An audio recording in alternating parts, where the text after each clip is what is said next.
It looks like Paul George is not going to stick with the Clippers. It looks like he's going to be playing somewhere else next season.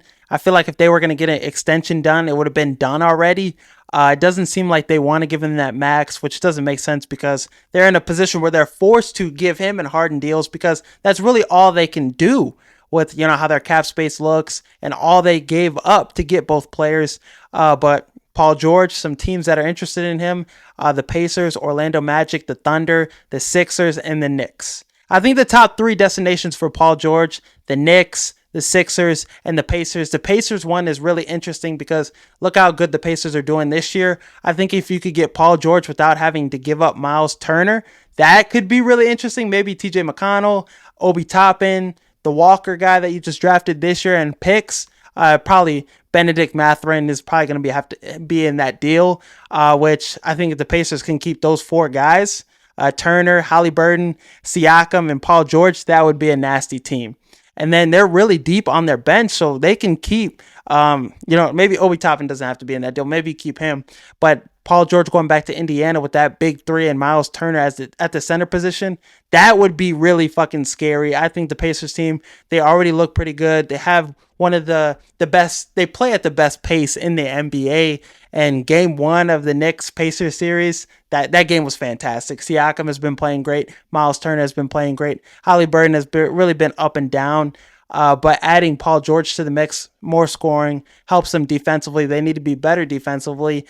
And that would be a really good get for them. And he gets to go back to where it all started for him.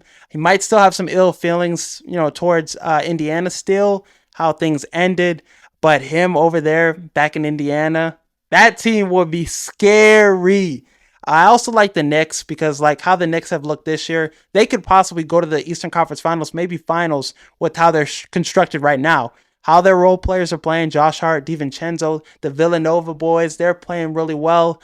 Isaiah Hardenstein, he's playing good. Some of their guys off the bench, I think giving up Julius Randle and Bojan to the Clippers for Paul George, maybe some other picks, that would be a really solid move for them. If you could keep those role players that are playing at a high level, maybe Mitchell Robinson has to be thrown in that deal too. I think you can live with that. Paul George, a guy that you can provide you the scoring you want.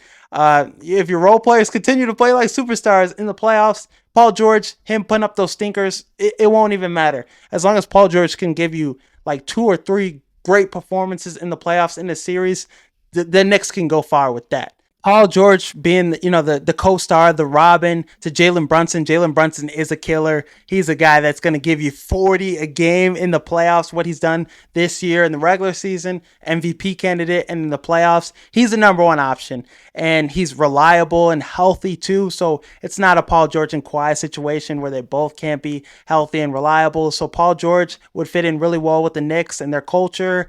And like I said, defensively, he could still play really well at that level. And offensively, he still has those games where he goes crazy. He's just not as consistent. But with how their team is constructed right now, they just need a guy that could give them a couple great performances.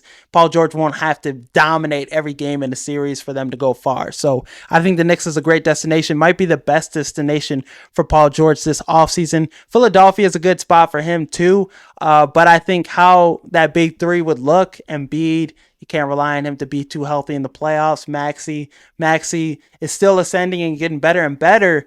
But I think it would be a similar big three to the Clippers. If you put Jimmy Butler with the Philadelphia 76ers, I think that's a better big three. So Paul George to the Sixers, it wouldn't be my favorite move for the Sixers to go ahead and make because how inconsistent he tends to be in the playoffs paired with Joel Embiid, his injury track record. It would be a huge upgrade over Tobias Harris, but if I'm Daryl Morey, I wouldn't make that move. I wouldn't be mad at it, but I would be hesitant and I wouldn't like it as much as I would like the Jimmy Butler move. Orlando would be nice too, but I don't think that's Paul George would win a championship with that group. I think Franz would have to be in that deal for the Clippers to, move that, make that move. And OKC would be nice too. I think Giddey, I don't think he moves, mountains for the Clippers to want that deal. Lou Dort will probably have to be in that deal, adding him to the Clippers. Some people thought the NFC North was going to be the worst division in football this season. They thought it was going to be as bad as the NFC South.